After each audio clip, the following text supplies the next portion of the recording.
Lock up your bikes and feel the heat. It's time for Like a Podcast, aka Podcast Gago Toku. We're back. I'm Jordan. With me, as always, is Argyle. What's up? It's been a couple weeks. We had some interruptions. I had 2 weeks ago. My dumbass cat decided to really just eat some things that she shouldn't have eaten, so I had to take her to the vet. Darling idiot of the show, Darling idiot Susie. daughter Susie, Crepe Suzette, the light of my life, just really wanted to waste my time and our time by making her parents very nervous. And then you had Cup of Greed, the Yu-Gi-Oh tournament to oversee. Yeah, I got trapped in the virtual world for a little bit and had to officiate a card game tournament, but I'm back. I'm good. Sounded like a lot of fun. Oh yeah, it was a ton of fun. The world is very different since the last time we recorded. I've heard that that the McDonald's will no longer be selling the McMuffin out of respect for the police. So that's good. And the world is now one big Chaz. So a lot of exciting developments in the last 2 weeks. But we're gonna still be cranking away at Yakuza 0. And because we missed 2 weeks, we're doing a special double helping big boy episode where we talk about 2 chapters. I went to Smile Burger and ordered a pizza, and I had to wait 5 whole minutes for it to get delivered. I was Baka Mitai plays as my McChicken as I look in the fridge and realize that my 7-hour-old McChicken has a bite taken out of it. This is so sad. So it's been a while. It's been a while. What's happened in the last chapter? Where did we leave off? Well, before we do that, we do have one more other thing. As of time of recording, aka yesterday, so today is Thursday. When this goes up will probably be Friday. So yesterday at the time of recording, aka Wednesday, was our good friend and dad Kiryu's birthday. It's Kiryu's birthday, June 17th. I hope you had a wonderful birthday, you magnificent moron. You wonderful fool. I love you. Yeah. What did you get Kiryu for his birthday? There's nothing I could get Kiryu that he doesn't already have. Because he's a billionaire. Yeah, what do you get for the man who has everything? I got him a salmon royale. He put it on the pile. I got him, I guess, a friend. Does he have one of those? I don't know. So, let's see. Last time we recorded was chapter 11. Majima went to jail, and he went to the bottom of the river, and then in that order. He went in opposite order, and he found out that from Nishitani, dearly departed Nishitani, cranking his hog up down in hell forever, that Makoto has been taken by Masaru Sera of the Nikio Consortium. It's so hard to say goodbye.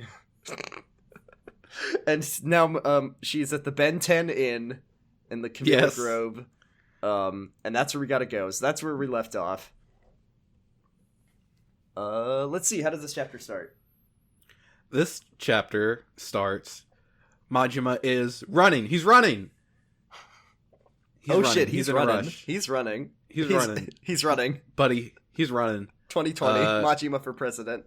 Yeah, he's baby, he's running. He's gonna win the Democratic primary. And who does he run into in the street but Sagawa, our good friend. We love him. Hey, I'm Tiger, so fucking what's sick up? of this guy, but I also love him. He's like... we get... Yeah. Go ahead. Majima's like, I went to jail, and found out where Makoto is, and he literally says, come with me to the bathroom, and then said, you bitch, I didn't give you permission to leave. How dare you? Yeah, he doesn't say, come with me to the bathroom. He grabs Majima by the neck and rushes him into the bathroom. He grabs him by the ear like a disapproving parent. He picks him up. He picks him up by the scruff of his neck like a mother cat, and drags him to the bathroom and says, "You dumb shit! I never said you could leave the city or go to jail." But then he says that Sotenbori is his cage, not his backyard. You let the front desk know before you check out of the hotel, Majima. Really mixing metaphors here. And then he starts talking about baseball for 45 minutes, like every other character in Sotenbori does. Yeah, he's talking about baseball, drinking piss, hotels, when you're on the bench, dogs. When you're on the bench, you don't. When you're in the batter's box, you don't. And then you're in the bullpen, and then when the relief pitcher, and just like Sagawa, look, he's a regular Joe Biden. Not every. Yes. He says, Majima says, I found Makoto. She's at the Ben 10 Inn. And then Sako was like, damn, you must have tortured the shit out of Nishitani to get him to tell you that. And it's like, we Majima's did. Majima's like, yeah, I did this and that. I put some moves on him. Yeah, I stabbed him in the hand, and he loved it, so. Yeah, and Sako was like, yeah, that's these guys know what they're doing, huh? They brought her to the Benton Inn in Camellia Grove. No one would notice a terrified girl. No one would notice a terrified girl shuffling around that place. And blend right in. Yeah, and so we got to go to the Ben 10 Inn to get her back. However, this is probably the only time that we'll have to do side content before we go and kind of get put on an on-rails action scene for a little while. So, do you want to go first? I'll go first. I did a little one. I didn't really do a side quest. I did the cabaret shit though. That's all right. We're kind of running out of sub-stories for old Majima.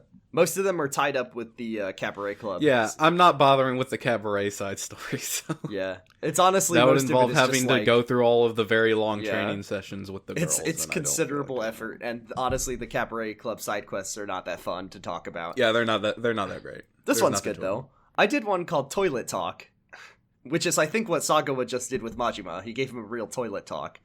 But hell yeah. You go to the toilet at Ashitaba Park, which is where all the sub-stories happen in Sotenbori, and Majima's like, do I need a piss? And I say, yes, you do need a piss, Majima. So he goes for a piss, and he sees He says it's time for toilets! He says it's time for toilet talk, and he notices and I say, no, Majima, it's 20 years too early for that. I'm sorry. So he says he notices that there's lots of writing on the walls, but one of the pieces of graffiti really stands out because it's in very nice ladies' handwriting, he thinks, and it says, "I'm very lonely, please reply, heart." So Majima writes on the For wall, a good time, call 867-5309. It says, "For a happily ever after, give Fiona a call." From Shrek 2. Man, they really made that joke in Shrek 2. That movie's for kids, but it's got a little bit of humor that those dads are going to enjoy, if you think about it. Oh, I never understood that was supposed to be like for a good time call, because it's on a business card. It's not on a bathroom wall. The line is, they'll write your name on the bathroom wall for a happily ever after, give Fiona a call.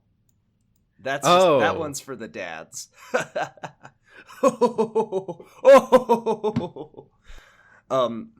But anyways, that happens. Majima says, "Oh man, I'd love to meet someone who writes on the wall of a bathroom." So he leaves a reply. It says, "I'll be back here if you need someone. If you come back later, do what I did, which was get my ass handed in shogi." As a little side note, you and I both bought Clubhouse Games 51 Worldwide Classics, and I was like, I have not touched shogi. I'm scared of it.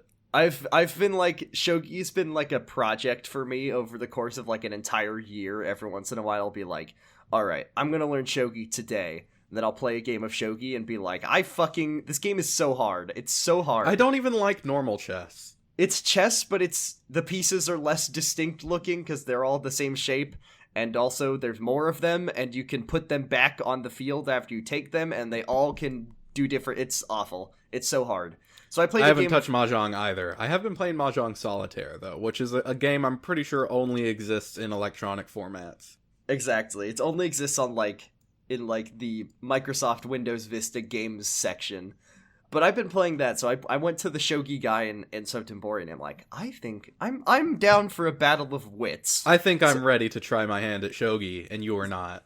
I said, can you play? I told him to play like a baby, like a diaper baby, and he was like, all right, ultimate chess computer techniques, and I could not even take a single one of his pieces. But I went back, ashamed of my intellectual failure, and there's a new note, and it says What are you like? It says. And so I wrote that Majima says, my physique's the real deal. And he says, hell yeah. Girls will tell you otherwise, but a guy's body is the first thing they notice. And then if you come back a little... Do you get a choice of what to write on the wall? You get a choice of what to write. There's one that's like... I can't remember the other options. I think there's one that says like I've got an eye patch, a ponytail, and a dangerous atmosphere like the edge of a knife. Right. Yeah, it says I look just like a dentist. So you come back later, there's new handwriting. It says, I like that heart. When you see this message, can you come to the phone booth in Shofukucho West? I can't wait to meet you, heart emoticon. And then Maji was like, oh my god, the lonely lady, she wants to meet me. And then she has another note that says, I'll have a red rose on my lapel, and don't stand me up, heart, love Rina. So we gotta go meet Rina, the lonely lady. So then I wandered around Sotenbori trying to remember where Shofukucho West is. Because it's on the west side of Shofukucho. Well, yeah, but it's like at the bottom of the map. Okay. It's where the phone booth itself is. And you go there, and oh no, it's just a gang of thugs. And they're like, we got ourselves a sucker. All these guys, they're always thinking with their dicks. There's never a real woman. We're just gonna shake you down, and you're gonna be Majima says, I can't think with my dick. I've been kicked in it too many times. He says, the guys, when we do this, they're too embarrassed to even tell the cops. It's just like that one side quest in Oblivion. Time for a fight. So you kick the shit out of them. And then they give you a calming towel for the trouble. Majima's like, I fell for the oldest trick in the book. Rina my ass. I'll never try to meet women in the wall of a bathroom anymore. And then one of the thugs like, wait, wall of a bathroom? We were writing under the name Mayumi on the train station bulletin board. And then Majima says, no more tomfuckery, which is a wonderful turn of phrase, and I really like it. Oh, real good Joss Whedon type. That's great. Cursing there. Punk ass fucking shitburger stole my lonely lady Rina. So he's just like, never do it again. Whatever. I'll cut my losses and go back to what I was doing. And as you leave, a woman with a red rose on her lapel is standing there, and she's sad because the guy with the nice body isn't coming to meet up. She was real the whole time.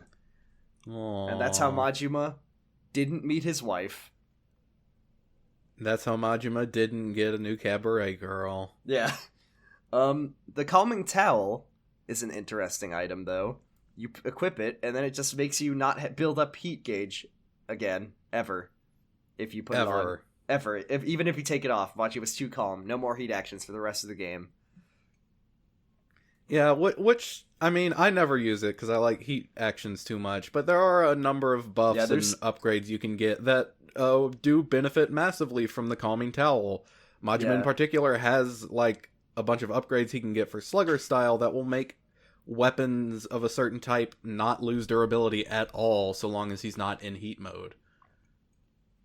It's kind of broken, but the thing about it to me is like, so I was just thinking about this today because we have not even mentioned the dragon and the tiger since we met that guy whose name I can't remember. Fuck it. Exactly. But I was like looking at my upgrade tree today, yesterday, man, I haven't really done anything for Slugger style. Is that his name? Feihu, I think that's right.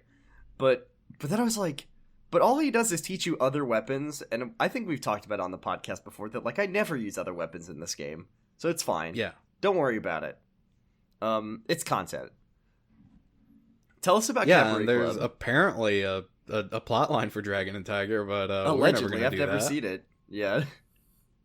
Someone's gonna be like, "You didn't do Dragon and Tiger? It's the best, funniest sub story in the whole game." I don't buy it. I've never seen anyone talk about it. No, except for wow, this weapon system is really complex and confusing and not really worth it. I'm not gonna engage with it. You can just pick things up and hit people with them in this game. Why would I divert time? I can't carry around a bicycle in my inventory, but they are limitless on the street. Exactly. It's like there's 5,000 of them around Ashitaba Park. Exactly. There's no reason. Tell us about Cabaret Club while we're at it. So this week we are challenging the Club Mercury district. Club Mercury, run by Mizumuna, the old guy with the fedora at a cocky angle. He's wearing it in a funky fashion. Once you get to 1,000 fans in this district, you go for your usual thing of talking to Yoda to check out the club.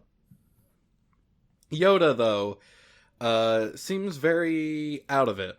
He doesn't want to go. He says he doesn't know that much about Mizumuna, and that he's just not feeling up to going. So Majima is like, well, fuck you. I'm going to go there by myself. Before he leaves, Yuki comes up and says, hey, Majima, I'm making chirashi, and I need vinegar for the rice. Can you please get me some vinegar while you're out? And Majima's like, yeah, I guess. So all of the stores in Sotenbori are sold out of vinegar. He can't find it fucking anywhere. Just everybody is buying vinegar today, and they got it before Majima did. So he's just walking around in despair. He can't get the vinegar anywhere. And some girl calls out to him and says, hey, we've got vinegar in my club that I work at. And he says, oh, that's great. Take me inside. I'll have a few drinks and I can get that vinegar. You go inside, you get a drink, and you say, all right, what did I come here for? Why am I here? And she says, well, it's time for something else. And then the camera zooms in on her huge hungungalamungas, and the waiter walks up and says, sir, your bill will be 100,000 yen. Majima is furious because all he drank was a cup of, watered down piss. And a cup of vinegar. A cup of vinegar and piss. And it wasn't even very warm. So they go outside, and he beats up a few of the goons that work at the club, because he doesn't want to pay for that. You beat them up, they cower, and they go back inside, and you're like, wow, this place sucks. I'm never coming here again. You look up, and it's Club Mercury. So you accomplished your goal of going to seek them out and also looking for vinegar, maybe. You go back to Club Sunshine and walk in, and Yoda and... is Mizumuna there yet? Yeah, Mizumuna's there. And the two of them are arguing. They're saying, oh, you go in first. I'm sorry, I'm very confused. I took some pretty minimal notes on this. Yeah, you go in and you're like, oh, damn it, I forgot the vinegar. I'm sorry, Yuki. But I did go to Club Mercury, and they're really, they're charging an arm and a leg for just one drink. And Yoda says, what? That's absurd. Mizumuna never used to do that. He's changed. And then Mizumuna walks in and says, nice club you got here, Yoda. I taught you well, huh? Let me tell you something, Majima. The 5 stars, they are evil. But sometimes, fighting evil isn't the good thing to do. It's almost like I'm conflicted or something. And then he walks out, and Yoda explains, yes, Mizumuna was the guy who, trained him on how to run a cabaret club. But since Yoda left and went out on his own, Mizumuna has changed and more or less sold his soul to the almighty Yen. The Club Moon guy, the leader of the 5 stars. Fuck. Tsukiyama, that's his name. Tsukiyama. Yeah. So then they have this heart-to-heart. Everybody's happy except for Yuki, who doesn't have vinegar. And then that's the end of that. So then you get 2,000 fans, and Yuki walks up and says, hey, Majima, I'm trying to cook chirashi again. Can you please go out and get me some vinegar? We just had to have rice balls last time, and nobody liked that. And Majima says, okay, I guess. And once again, he cannot find the vinegar. He's just sitting on a bench, wondering what the fuck he's gonna do. when a girl walks out of a nearby store. And I forgot to say this girl was with Mizumuna last time. This is Hibiki, the number 1 girl at Club Mercury. Number 1. As it turns out, she's also looking around for Vinegar because she's trying to cook for Mizumuna. She's cooking his favorite meal of... I did not write it down. Vinegar cubes. Yeah, vinegar cubes. She just freezes the vinegar, and then Mizumuna licks it up, and he says, good, delicious. Love it. So you both sit down on the bench, and you have a laugh about how neither of you can find Vinegar, and she tells you, like, oh, yeah, Mizumuna, he took me in, he let me have a job, whereas most clubs wouldn't, because I'm not able to work very much. I have a much younger brother that I care for, and it leaves me tired a lot of the time, and I'm not able to work very much. But Mizumuna allows me to work at Club Mercury and pays me well, and this, that, and the other. But he just hasn't been the same since his wife died a couple years ago. Oh, she died in a tragic street racing accident. Yeah, his wife died in a tragic cabaret. If anyone's wife ever accident. dies, yeah, they died in a tragic, whatever their occupation is, accident. She had a fever time of 105 degrees, and she couldn't recover. She drowned in a champagne waterfall. Yeah, so Mizumuna's wife died, and after that, he struggled to keep the club running. He's just an old man, and he was on his own, so he struck up a deal with Tsukiyama, and kind of just... That's when his dirty practices started, where, he's kind of just listened to whatever Tsukiyama says to keep the club open, and he just hasn't been the same. But Hibiki still supports him because she knows he's a good man. Tsukiyama definitely pays him in vinegar cubes. Oh yeah, of course. He gets a big shipment of vinegar cubes. He gets every day. Big cup of vinegar cubes, and he loves it. It's his favorite summertime snack. They put a feed bag on his face like a horse, and he just eats the vinegar cubes. You can just hear it like echoing the noise of him being real sloppy with them vinegar cubes, just slopping around inside that feed bag. It's disgusting. It's really horrible. Yeah, the smell and the sound and the smell of the club is you can smell him from a mile away because he just is got that vinegar cube feed bag. Yeah, just it's sensory overload. It's too much. So yeah, and she says under her breath, to where Majima can't really hear it, maybe you can cleanse him of this curse. And then she walks off. Maybe you can get him to stop eating all those vinegar cubes. Maybe I shouldn't have told you all that, but, maybe I was just thinking out loud. Haha. And she walks off. You go back to Club Sunshine, and Mizumuna and Yoda are outside. They're arguing. They're saying, I'm gonna take you down, Mizumuna, if it's the last thing I do. Because you've changed. You're not the same as you were. And Mizumuna says, hey, good luck, boy. You've got some balls now. You really think you can take me on? And then he walks off, and Yoda's like, "Yeah, we have to kick his ass, Majima. We're gonna do this. I'm gonna teach him a lesson that he taught me years ago." Blah blah blah. And Yuki says, "Majima, did you get the vinegar?" And Majima, smiling serenely, says, "No, I forgot." So, then, once you get 4,000 fans, Hibiki walks in, and she says, "Hey, I'm not here for vinegar, haha. I'm here to challenge you to a cabaret club battle." So you have the cabaret club battle with Club Mercury. His fever time ability is he pours vinegar all over your girls, and they get really smelly, and nobody wants to be with him anymore. He walks into your club while he's with his feedback, and it's just so disgusting that no one wants to spend money in your club. Yeah, no, but his fever time ability lowers your girls' stats, so they're not as good. You don't make as much money. Blah blah blah. Who cares? You beat him in the battle, and he says, well, I guess it was about time. I couldn't keep my promise. And everybody's like, what? And he says, I made a promise to my wife when she was on her deathbed that I'd keep the club open for her. But in doing so, I had to sell my soul to Tsukiyama.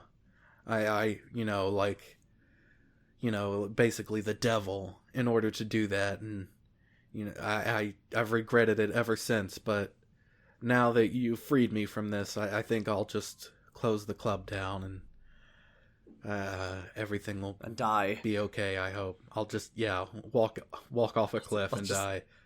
I'll just walk into the ocean. But after I close the club, most clubs wouldn't hire Hibiki, so could you please hire them, Majima? And Majima says, yes, I would love another platinum girl.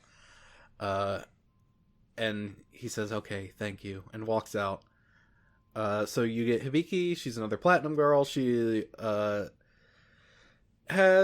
will call out a lot of days, as she said before. So, like, there is an actual, like, gameplay component to that. So she won't be able to fill in your roster quite as often as some of the other girls. And then we cut to Tsukiyama and Kotomi, who appear to be inside the club, but nobody has noticed them, saying, Kotomi, you've dealt with Mizumuna, correct? And Kotomi says, yes, what kind of assistant would I be if I had to wait for your order to do this? And he says, excellent, everything's going according to plan. And then he's like, no, wait, I didn't want you to kill that one, damn it. Well, it's too late, he's dead. And then, that's the end of that. It's really funny that for real estate royale, when the 5 billionaires get defeated, who, in my opinion, the 5 billionaires are objectively worse people, who, like, do lots of horrible landlord crimes. They just get to join your organization and get paid by you. But whenever the shady club owners get owned, they get murdered by a fucking person. Murked. They get iced. She goes Agent 47 on their ass. She just she disguises herself as a drummer, and then they meet a tragic drumming accident. That's okay. We'll never have to deal with... She plants a C4 rubber duck in Mizumuna's hat, and when he puts it on, she fucking explodes his head apart. The good news is that now that Mizumuna's dead, Sotenbori can finally restock their vinegar, and Yuki can make her chirashi now that the vinegar's in Star. All right, back to Sagawa. He's been patiently waiting. It's time to go to Camilla Grove. He says, "Wow, it's a shame that my old friend Mizumuna died. I didn't like that guy very much, anyways, though." Majima, I just found Mizumuna floating face down in the river. His face is unrecognizable. Did you have anything to do with this? That's a devil of a coincidence. So we go to the Benten Inn. When you get there and you realize that it's a big brothel town and everyone there are sex workers, and there's one that's like an old lady, and she like tries to get Sagawa to pay for sex, and he says, "Sorry, Granny, not right now. I'm looking for something. I'm looking for someone else. I'm going to the Benten Inn. I'm going to the Benten Inn. I'm going to activate my Omnitrix at the Benten Inn." So you go to... I'm going to turn into forearms and break into the Benten Inn. I'm going to turn into the little gray one, and that's going to be real cool. So they go to the inn, and Sera, before he walks in, before they walk in and start doing the big action scene, Sagawa's like, "All right, we'll split up and find the girl. And don't worry, I'll be fine. I've got a gun, and I'll kill everyone I see." Yeah, I'll kill fucking everybody. I will be shooting on sight, Majima, so don't worry about me. Don't worry. And if it's Makoto, sorry, she's dead. Sorry, Majima. Then Majima... so Sagawa, has racked up quite the body count in this chapter, evidently. I cannot even comprehend the number of people that Sagawa has killed. He just loves shooting people. He cannot stop himself from shooting anyone that he sees. Like, textually, he does this all the time. Sagwa, you've changed since you got that gun. It's the episode where Homer gets a gun, but it's Sagwa, yeah, where he starts shooting light switches and stuff. Yeah. yeah, he's just eating breakfast with the gun in his hand. See, the good news is that now that Sagwa has a gun, he has, like, a life bar. He dies in, like, 2 hits, so that's good. Oh, yeah. Yeah, he's a gun guy now. Which is, Sega and RGG Studios saying that if you use guns, you're weak. So Majima tells him not to run out of bullets because he's being sarcastic. He hates it. And then he runs into some guys wearing masks. Yeah, they went to the Able Sisters and they got the no mask. Yeah, this is they're here to kill you. They're just goons who work for the Nikko Consortium, and they're wearing masks for some reason. They're wearing masks to make them look normal and not stand out. And they tell Majima, look, hey, we don't want to kill you. We don't want to hurt you. Just, let this go, leave, and we'll let you live. And Majima says, fuck you. I'm not doing that. So they fight. You fight them. You get into a long battle with them. This is the rest of the chapter. Yeah, pretty much. It's just a big long, you just got to fight your way through the Benton Inn. Let's see, what kind of things happen? There's a dude with 2 bladed fans that you have to fight. That guy's pretty cool. He's got a different mask, and he uses the fans like tonfas, but he can also throw them like knives or like use them as shields. It's pretty cool. The guys with the no masks, they can like burst up out of the water like a fucking fish and just instantly. I love that. It's so funny. How do they do that? It's pretty great. Like that, yeah, that's the most absurd thing that happens in all of these games, is that guys just like can jump up out of the water like Vamp in MGS2 and start throwing knives at you. Also, there's like Vamp one room from MGS2. You walk into one room and there's a bunch of like geisha ladies in there, and then they look up and it's funny, they've got beards in their Yakuza. Yeah, wow, they're funny men in kimonos wearing Can you wigs, believe it? And they're not wearing pants. Oh yeah. There's like rotating walls with guys. That fight's pretty fun though, because it takes place in a room that's surrounded by like screen walls that you can. Yeah, that's through. Cool. You can break them. It's good stuff. There's also lots of guys that throw knives at you. That's no fun. That's not fun. Yeah, there's a lot of throwing knives. So you beat your way through the Benten Inn, and you get to the, I guess, top. It's like a big Japanese garden, and standing in the middle is our guy. It's Masaru Sera in his white suit. And he's like, Majima, I see now why you're one of Shimano's favorites. Don't worry, I've just off screen placed Makoto in the care of a colleague who just departed. However, I was going to. He's just like, oh well, don't worry. I was gonna tell you, like, we're not enemies. And Majima says like, well, all of those dudes wearing masks that I had to fight. Who, by the way, I hope you didn't care about the members of your Nikko Consortium. I hope you weren't very attached to half of those guys, because they're fucking dead now. Anyone that if you put any of those on the left side, everyone in that side of the building is dead now. Sorry. Yeah, sorry. But then Sarah just says, "Don't worry, it was a test. I'm testing you. I'm testing your resolve, Majima. I need you to know that this is all part of the plan, and I meant for those people to die. They were part of the plan. However, he basically says like, we've been making all these moves in Kamurocho and trying to do this whole empty lot business. However, all of a sudden, this completely rogue agent shows up and starts messing everything Everybody's up. Been acting according to Keikaku, except for one. You, Majima. You. What does Keikaku mean? Keikaku means plan. Oh, okay. Keikaku means plan. Makes sense. Yeah. So Majima's like this complete agent of chaos that's ruining everyone's plans. He doesn't understand why he's even like involved in this, and he's like, Majima, did you fall in love with Makoto Makimura? And then Majima gets all pissed, and he's like, Majima sitting in a tree. Majima's so pissed. He's like, what does it matter? Who cares? Who gives a shit? I'm just trying to help people out. Can I not just help out random people? Is that so much to ask? And then Sera says, "Don't worry, I'll keep her safe. Too much blood has been spilled. About half of it belongs to my own men, who I've willingly sacrificed to Sagawa. But if you want to find Makoto, you've got to pass my final test. I fully intend to tell you where she is, but first, you have to defeat me in a battle. To the death! We're going to play... But not really. Shogi! Yeah, you have to play me in Shogi, and I'm not going easy on you. And that's where the game ends. I don't have a baby mode, Majima. I'm the unbeatable chess computer.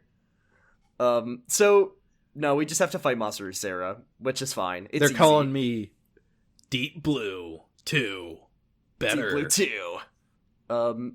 So he, this one's cool. I like Sera's fighting style. He just kind of like, he's got like very understated attacks. Like he just kind of, he's very no nonsense. Like he, it just kind of looks like he's waiting for the bus while he fights you. That's a very good way of describing it. Like a lot of the guys you fight, like, you have like very large over the top moves. Some of them even do like flips and shit.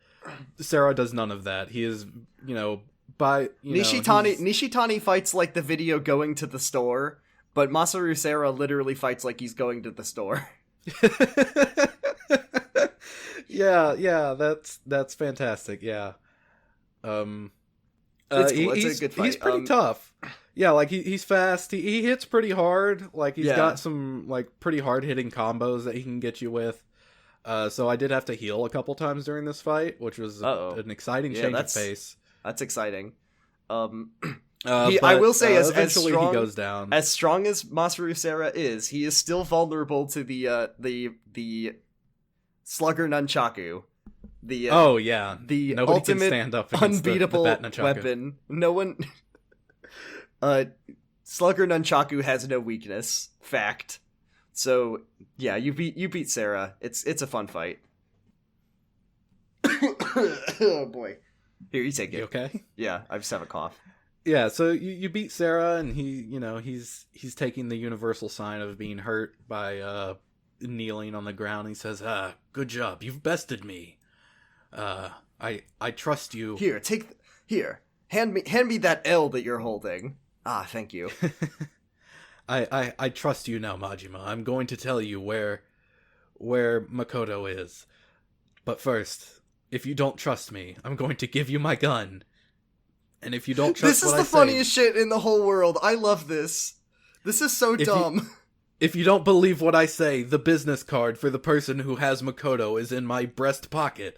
So all you have to do is shoot me and take it. And Majima's holding the gun like, what the fuck? What?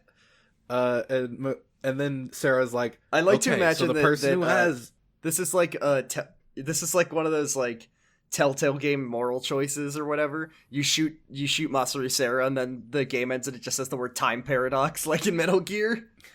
It's like Masaru Sera will remember that. Masaru Sera will remember you murdering him. It's like the timeline is irreparably damaged now that Masaru Sera is dead. You have destroyed the game. Please reload a save to try again.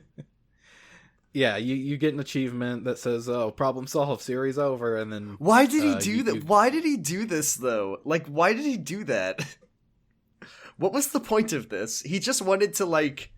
He lives for drama. I guess he does, because he's such a no-nonsense guy. Like, he's very business forward. Like, he shows up, he's wearing a suit, he sets up a 100 men battle to test your mettle, and he fights like he's waiting for the bus, and then he's like, all right, Majima, if you really want to find out where Makoto is, shoot me in the fucking face. It's so funny. It's like, why? But Majima has never and will never kill anyone. So he says... Sera says Makoto Makimura is safe. She's with a real estate agent.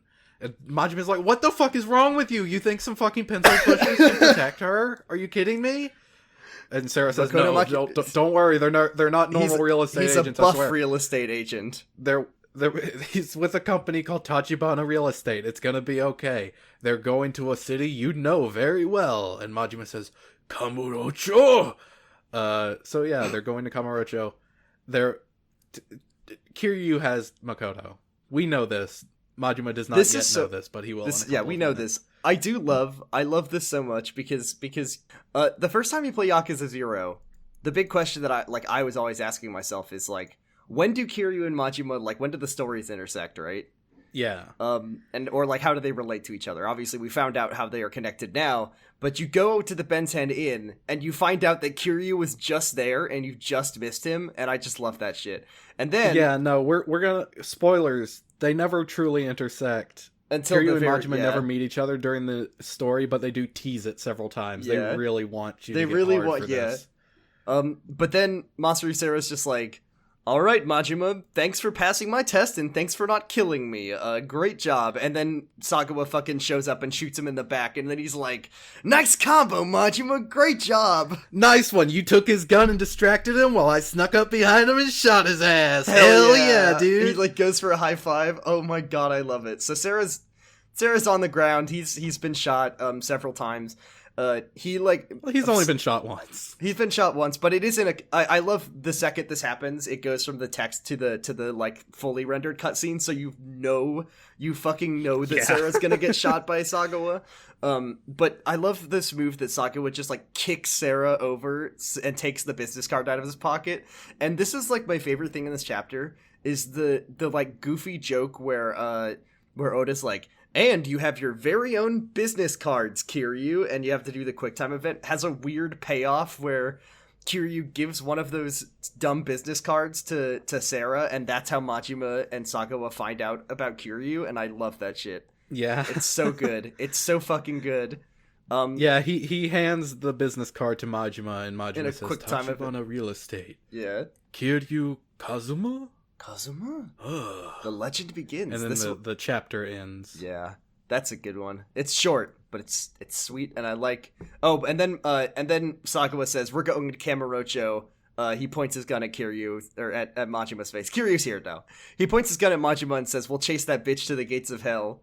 And that's the end of the chapter. I'm going with you. You're on my leash. We're going. What do you think? I'm just gonna let you go yourself.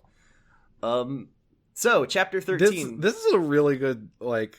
Before we move on, I just like Sagawa's really fucking like sinister in this chapter. Like, dude, I love Sagawa as a villain because he's like he has that perfect combination of like he's so threatening, but he's also really funny a lot of the time. Yeah, like he's really affable, and you know like he's got this likable demeanor, but he's pointing a gun at you the whole fucking time. He's the guy who points a gun at your face, but then he smiles. Yeah, and I like that. I like when a villain smiles. This is chapter 13, Crime and Punishment.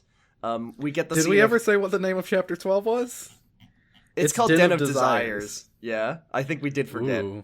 Den of Desires. Ben of Tenzires. We for some reason replay the scene of Sagawa giving the business card to Majima, but it's in that weird like comic book style for some reason. And then we cut 8 hours prior. Before Kiryu Should we go over what happened with Kiryu last time we were with him? Oh yeah, let's see, we found out that Tachibana... It's been like over a month. It has been a month since... Let's see, Tachibana was getting dialysis. He has kidney problems. He also has a tattoo of a bat on his arm. We got the Tojo clan... Tachibana paid off the Tojo clan to stop hunting down Kiryu. They found out that Makoto Makimura is the owner of the empty lot. And then they are... Kiryu and Oda are going to... pick up Makoto from the contact with Tachibana, who we now know is Masaru Sera, and that's where they are. So they've come to Sotenbori, which is weird walking around Sotenbori as Kiryu. Oh yeah, it's weird. And we find out from Oda, who's here with us, that he used to live here with Tachibana. They used to do crimes here. Yeah, but they moved out about 1.5 years ago. That was around the time that Tachibana lost his arm.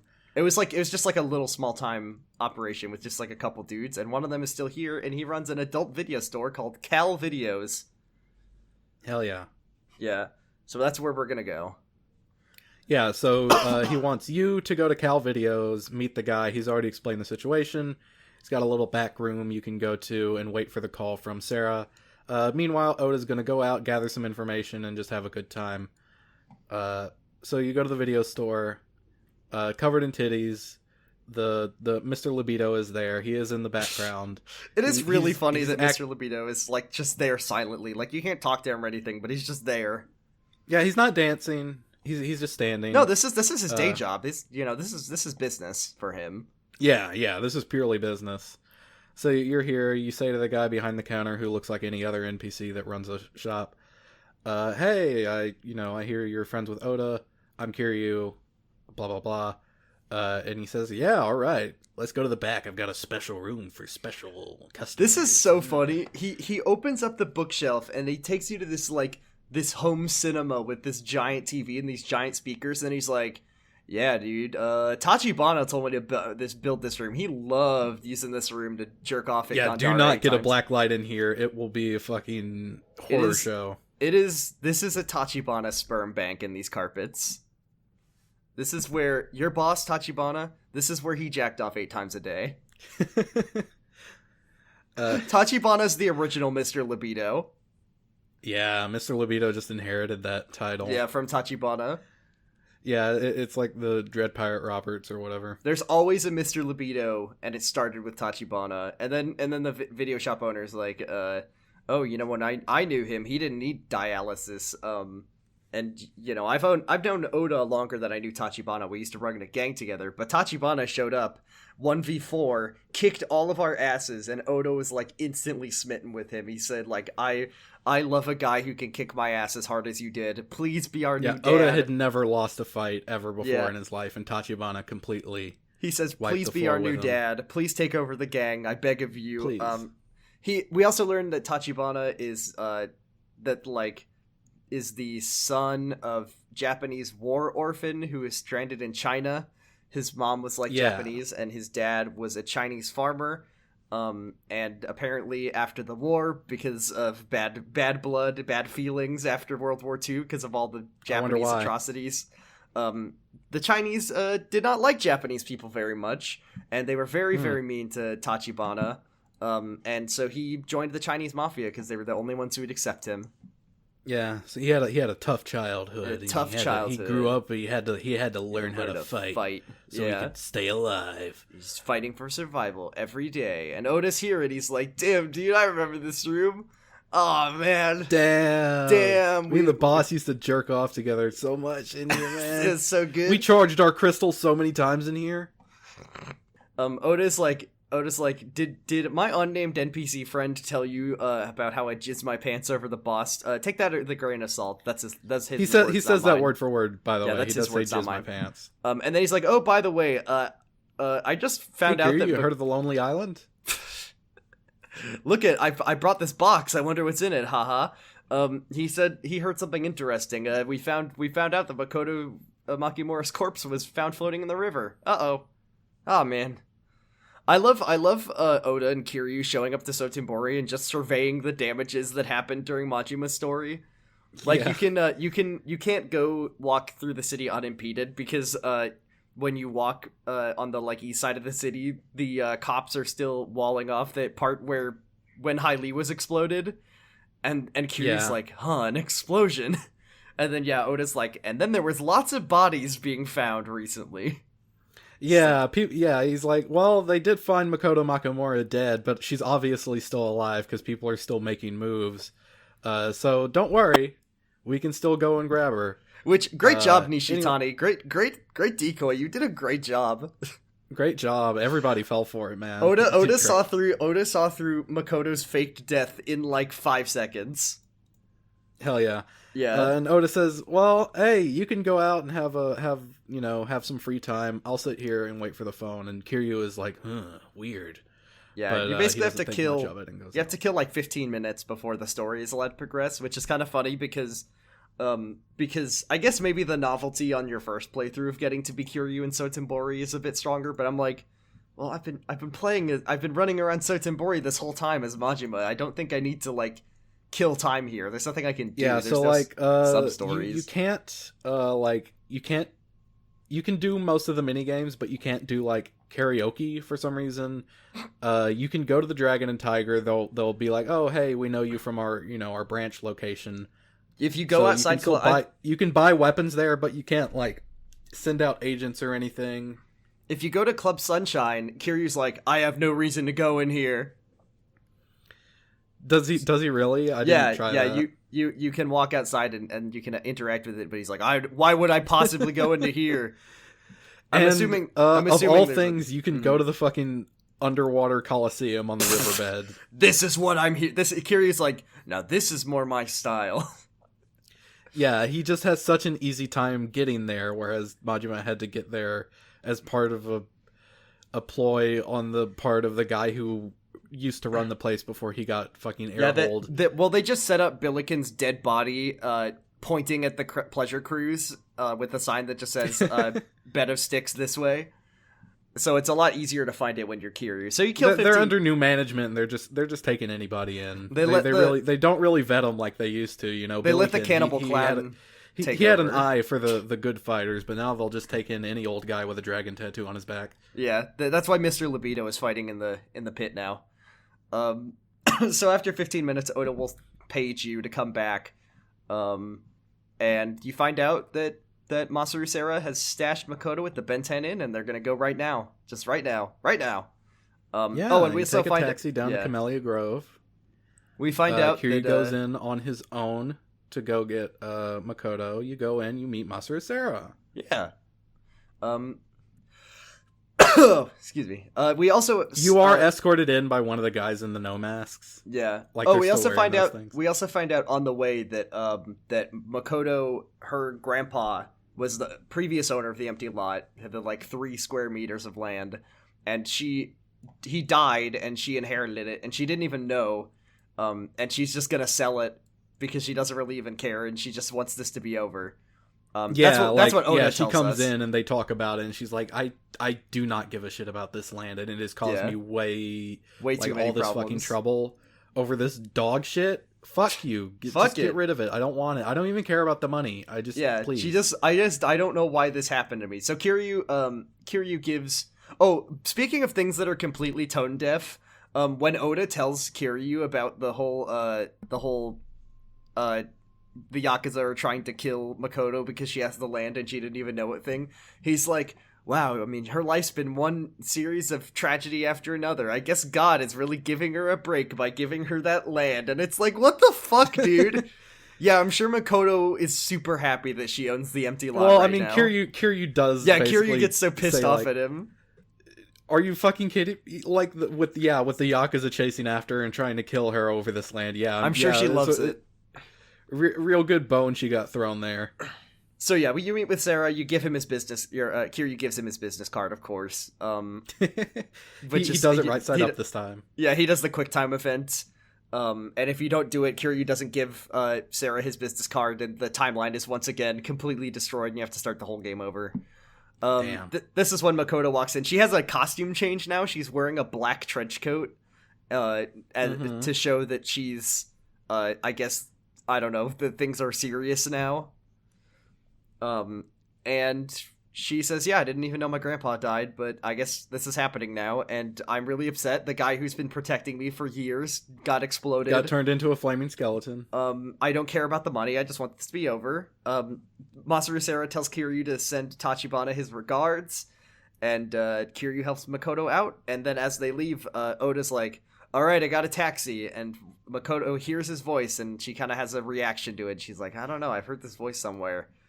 That voice, I recognize it. You get in the taxi. Makoto's acting kind of weird.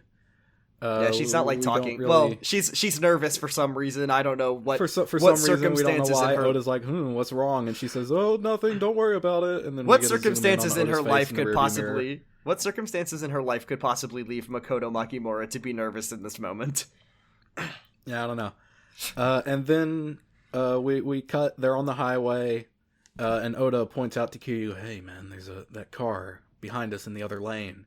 It's been following us at that distance for a while now."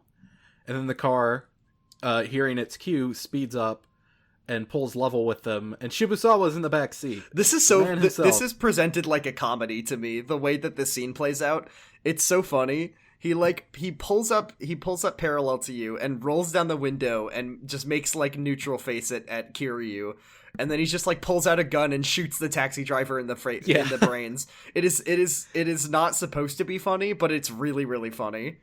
It's also really funny. Yeah, and then he just smirks and rolls up the window. They just like got him. Shibusawa killing a civilian, which I thought was a thing that the Yakuza are not supposed to do, but he does it. So I guess I mean, hey, Kuze lost a finger because he tried to kill Kiryu after he quit the Yakuza. So I guess Shibusawa's gonna have to lose a finger for that one. Yeah, now we need to talk about Kiryu Kazuma has never killed anyone in his life. Kiryu Kazuma, our dad, happy birthday, has never killed anyone in his life. Oda hands Kiryu a gun and says, all right, there's like a million cars and motorcycles now. Oda take the wheel, Oda give the gun, and he says, okay, Kiryu, time to not kill anyone, here's a gun. Kiryu, take this non-lethal device. Yeah, I bought this from a group called Diamond Dogs. Don't worry, it's completely non-lethal, and they'll just have Z's above their heads whenever you shoot them. So this is a shooting segment on the highway. Yeah, we've got a rail shooter segment, folks. This game is just, the content keeps coming. Says this guy's a little on-rails shooter section. You can, like, take cover in the car, and you are fighting just wave after wave of cars full of Shibusawa boys with guns, and there's motorcycles and people with rocket launchers and machine guns, and when you shoot them, they fall asleep with their non-lethal stun bullets, and then the cars and motorcycles crash and explode, and it's fine. Those are non-lethal explosions.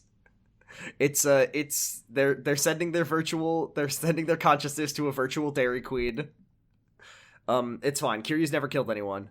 And he's especially... so, like, you can hide inside the car, but if you do, when they let off shots, the car will take damage. It has its own health bar. If it goes down, you get a game over, of course. Oh, there's also Heat Eye. Yeah, there's also Heat Eye, which is bullet time. It's just bullet time. It's kind of useless, actually. Yeah, because it also slows you down a lot. Yeah, it doesn't really do anything for you. And there's no, like, bonuses for where you shoot anyone, so you just have to shoot within the circle. There's like a circle around everyone, and if you shoot within the circle, they have a little circle around them that also shows like how close they are to shooting. It's pretty handy. So you've got the cars with goons in them, you've got vans with goons in them, you've got motorcycles with goons on them, and then a helicopter is the final boss of this segment. It's got a guy with a fucking RPG in it. You got to shoot the rockets down. Do a quick time event where you shoot one of the rockets square on the head and explode it before it hits the car. You also have to just shoot the rockets out of the air on your own outside of a quick time event. It's very, very goofy, and you do shoot down the helicopter, and don't worry, everybody's alive. The helicopter landed in a mattress factory. You shoot the helicopter, the guy at the front falls asleep, it crashes into the highway, it explodes into a fiery helicopter explosion, and it just like flips over 3 times on the highway. But no Yakuza were harmed in the making of this video game. Don't worry. Yeah, the only person who died in this whole segment was the taxi driver. The helicopter pilot, he gets shot in the brains and he's fine, and then the helicopter crashes into a big pile of stinky manure. Ew, yucko. Ew. But everyone's fine. Oda says, "Wow, this is crazy. We got to get out of here." So he pulls off the highway, and they go to like a construction site, and we get a shot of Oda like dumping the taxi driver's body in the trunk of the taxi and closing it. Just that's called a taxi driver funeral. That's how every taxi driver is buried. They put they stuff their body in the trunk, and then you just leave the car in a construction site. And that's they set the taxi on fire, but they do leave the meter running, so he gets some money. He gets some money in heaven. That's his 2 coins to cross the river Styx. Is just that last bit of meter. So yeah, we're at a construction site now to cool things down. Basically, Oda's like, "How the fuck did Shibusawa find us?" Kiryu is like, "Makoto is terrified right now. Can you chill out?" And Oda, not cool Oda, is like, "I don't give a shit." And then he goes to like hit her, but Kiryu stops him because Kiryu's the women defender and Oda's a fucking scumbag apparently.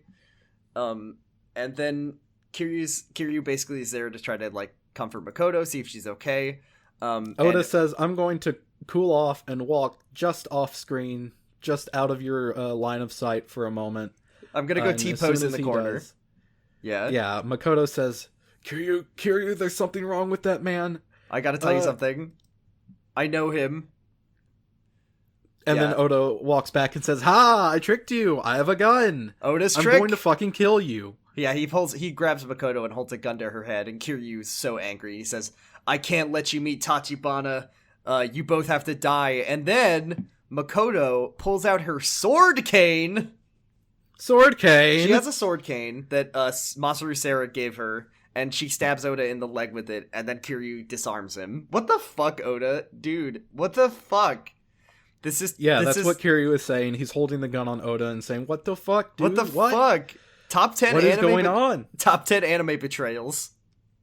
Yeah.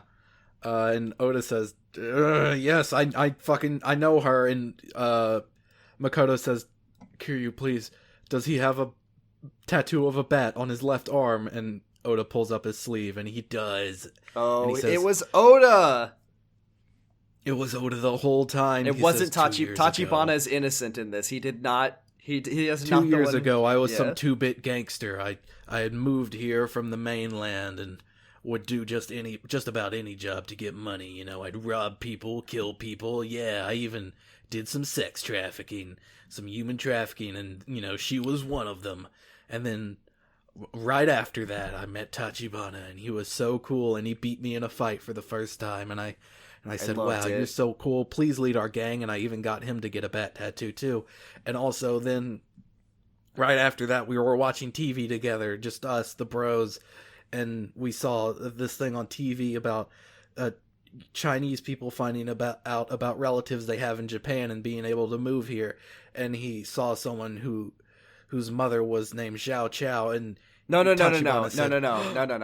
He's watching the TV and he says, "Mother, Xiao Chao." He sees his mother and Xiao Chao, which is, just to correct you. Okay. Yeah. Right. And he says, "That's my sister." Yeah. No. And Oda knows that's the girl that I human trafficked not that long ago. Oh, Jesus Christ, yeah. Fuck. The Curb Your Enthusiasm sinister version is blasting. And he's just like, he says there's too late to do anything about it. And if I let her meet Tachibana, it would be the end of me. So all I can do, I have one option, which is I have to kill you both and pretend that nothing happened. I'll just tell Tachibana that Shibusawa got you. It wouldn't be that hard to believe.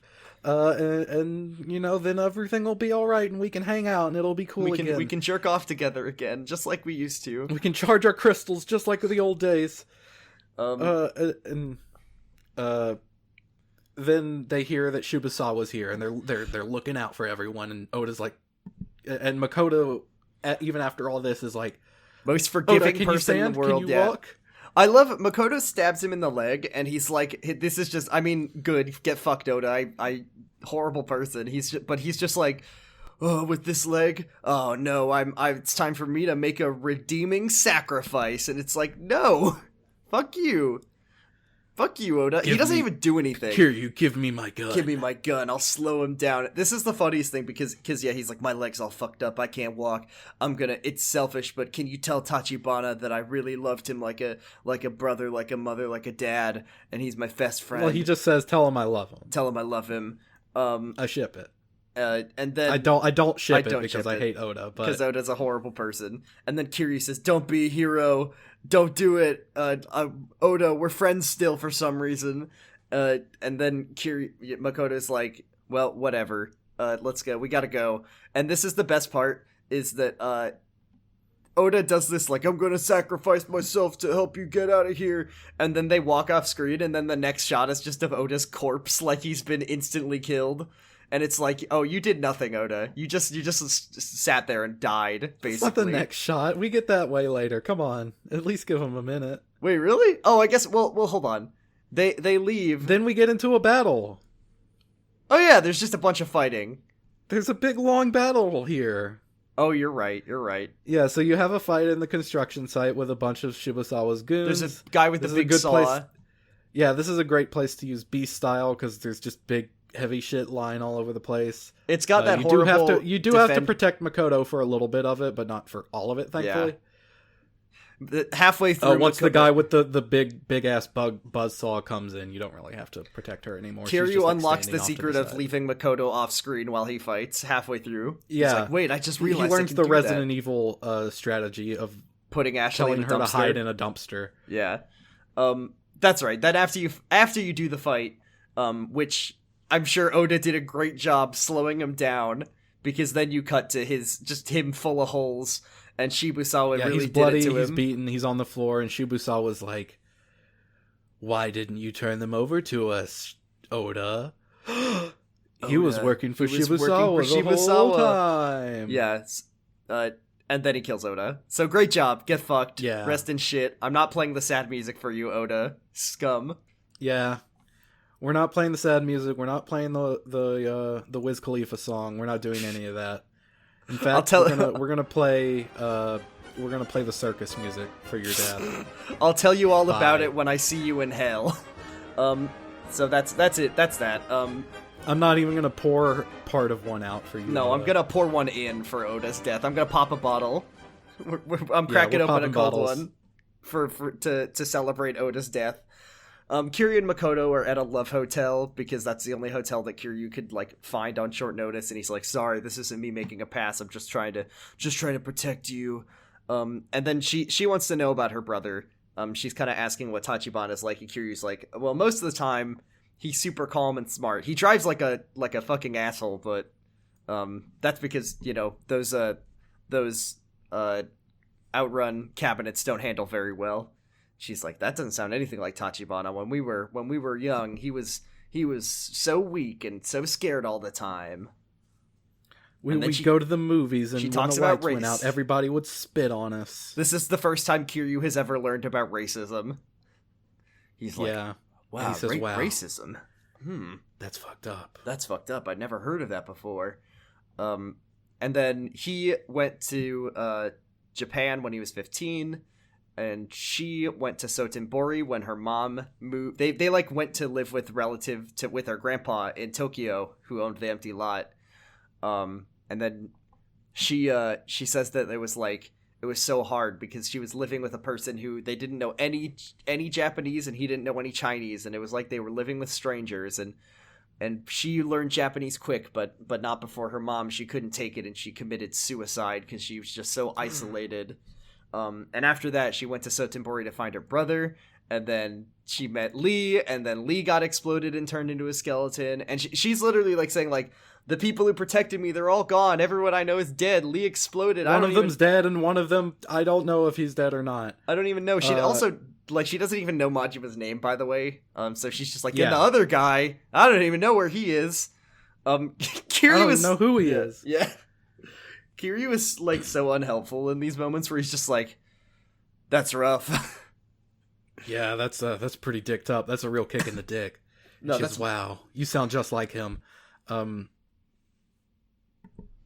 He does go on kind of a philosophical yeah, he pulls out his copy of Chicken Soup for the Yakuza. Yeah, he says, yeah, once you walk in the dark for so long, it can be hard to know if there will ever be light at the end of the tunnel, but you just have to make that choice to keep going. And I can't make that choice for you, but I can get you to the starting line. So let's go meet your brother, huh, Makoto? And she says, yeah. Let's go to Kamurocho. And that's the end of the chapter. Yeah. Yeah, rest in shit, Oda. Bad guy, turns out. Rest in shit, Oda. He's dead. Woo! Woo! Get his ass. This is, Shibusawa is now our new hero of the story. Claims to be pro-life, dies anyways. He'll charge those JO crystals in hell. Yeah, that was a good one. I like Kiryu never killing anyone with his gun. That's non-canonical. And then the game really pushes it with that. We're gonna get another one of those in Kiwami, and I mean there will be moments like that, but we do get another rail shooter on the highway moment. I mean, in Chapter 2 of Yakuza 0, Kiryu throws a man out of like a 5th-story window into the concrete, but he's never. Well, yeah, but that man for sure comes back later, and we see him, and he's still alive. And he just has comedy bandages. Yeah, none of these men come back that we know of. Well, they come back and they got stink lines. Ew. Oh, they're nasty and they haven't taken a shower. Gross. Yep, that's, I mean, hey, we've solved the bat tattoo mystery. It turns out Tachibana is not problematic. That's good, because I like Tachibana more than I like Oda. Oda canceled. Oda, it's fun doing this podcast because we both knew the secret of Oda the whole time, but we couldn't reveal it. So we're like, yeah, we love Oda. He's great. He's so funny. I did genuinely say that one time, and then you were like, "Hey, dude, he like human trafficked someone, remember?" And I said, "Trafficked Makoto," and you're like, "Oh right, I forgot Oda's oh right, canceled. I forgot about that. He just is kind of cool in the first few chapters. He is kind of cool in the first few.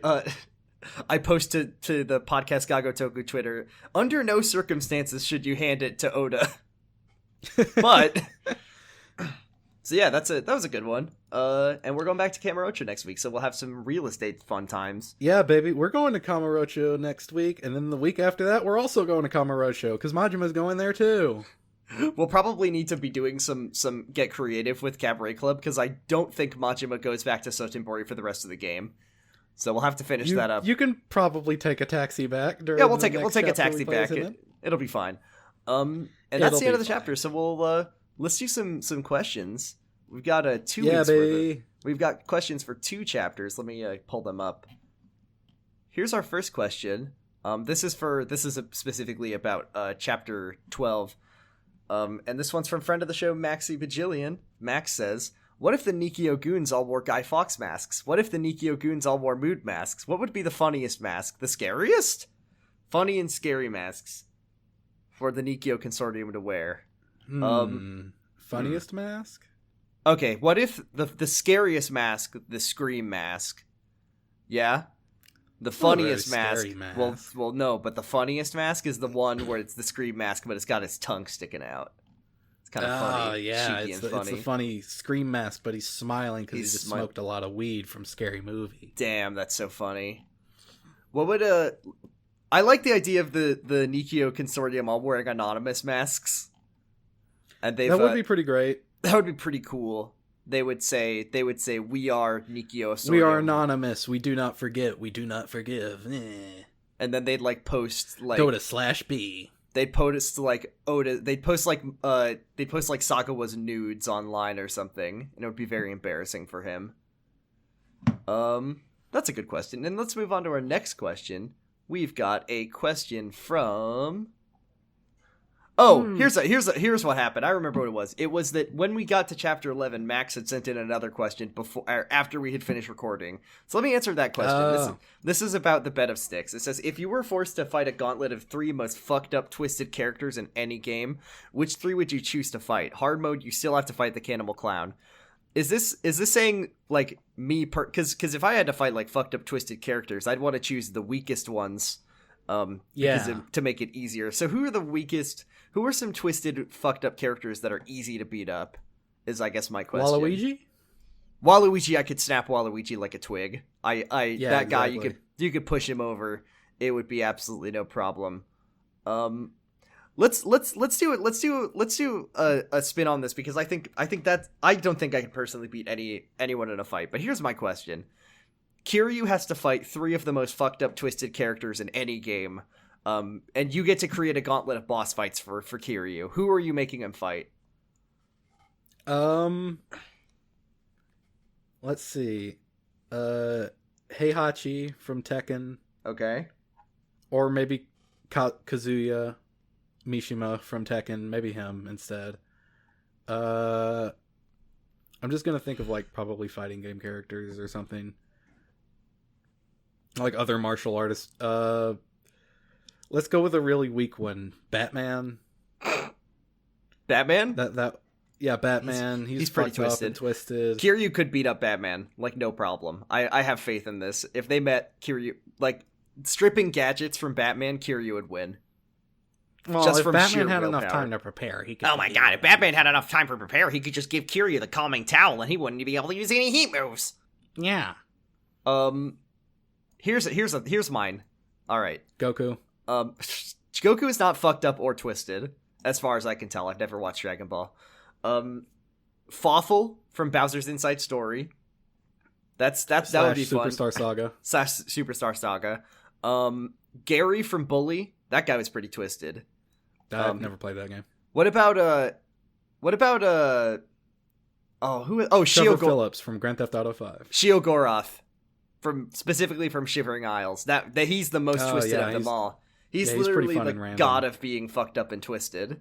Hey, he's pretty wacky. He's pretty wild. So those are some fun boss fights for Kiryu to have. It'd be fun to see Kiryu fight Trevor Grand Theft Auto, because I feel like he would just beat him in like one punch, and it would be like, it'd be pretty funny. But Trevor would love it. He'd be like Nishitani. He'd be like, damn, I love getting beat up. So fun. Wow. Those are our questions for this week. Thanks, Max, for our 2 great bangers of a question. Sorry Big that it took you like a... Fighting Big Boss.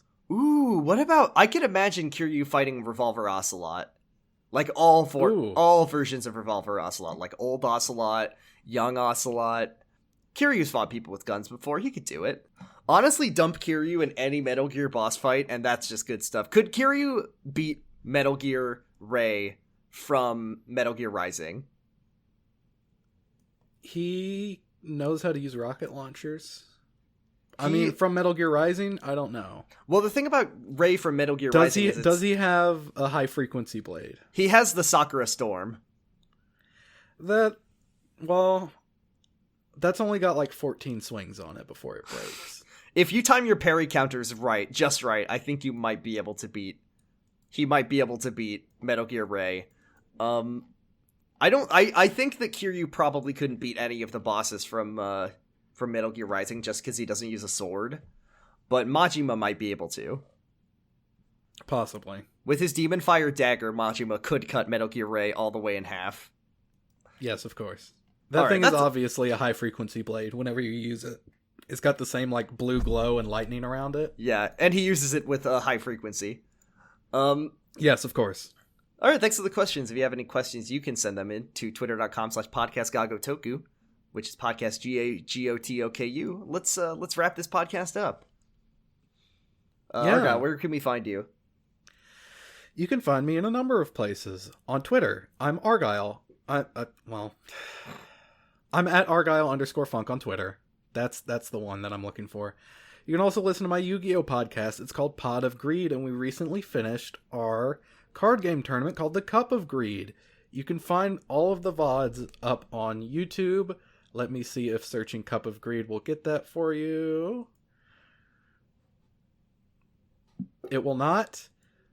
Oh, yes, it will. It's kind of far down, but you can find the playlist titled Cup of Greed 2020. That is on YouTube. You can also listen to a recent episode of another podcast I was on called Strangers Fiction. We did a one-shot of a little game called Echo, where you play as a bunch of children, and one person plays as like the black box of a mech pilot, like their recorded consciousness, and you as the children go on an adventure to find the final resting place of this mech pilot, and describing a bunch of like wrecked giant robots along the way. It was a lot of fun and kind of emotional. You can find me at twitter.com/BradipusRex, and you can also find me on Jurgen It. It's a podcast about Secret Life of the American Teenager that I do with my brother Sam. He's been on the podcast before. We're reading through Secret Life fan fiction right now. It's wild. It's getting real crazy, honestly, and it's a good time, except for the times where it makes me really mad. You can find that at secretlifepod.com, and you can find us at yakuzapod.com. We have a wonderful little website, and you can recommend it to people if they don't know how to spell podcast Gagotoku, like no one does, including me. And you could recommend it. It really helps us out. If you know any Yakuza fans and they're looking for a podcast, maybe recommend ours. And thank you very much for listening, and thanks for bearing with us as we took a little break because we had stuff to do. And as always, Kiwami means extreme. Bye.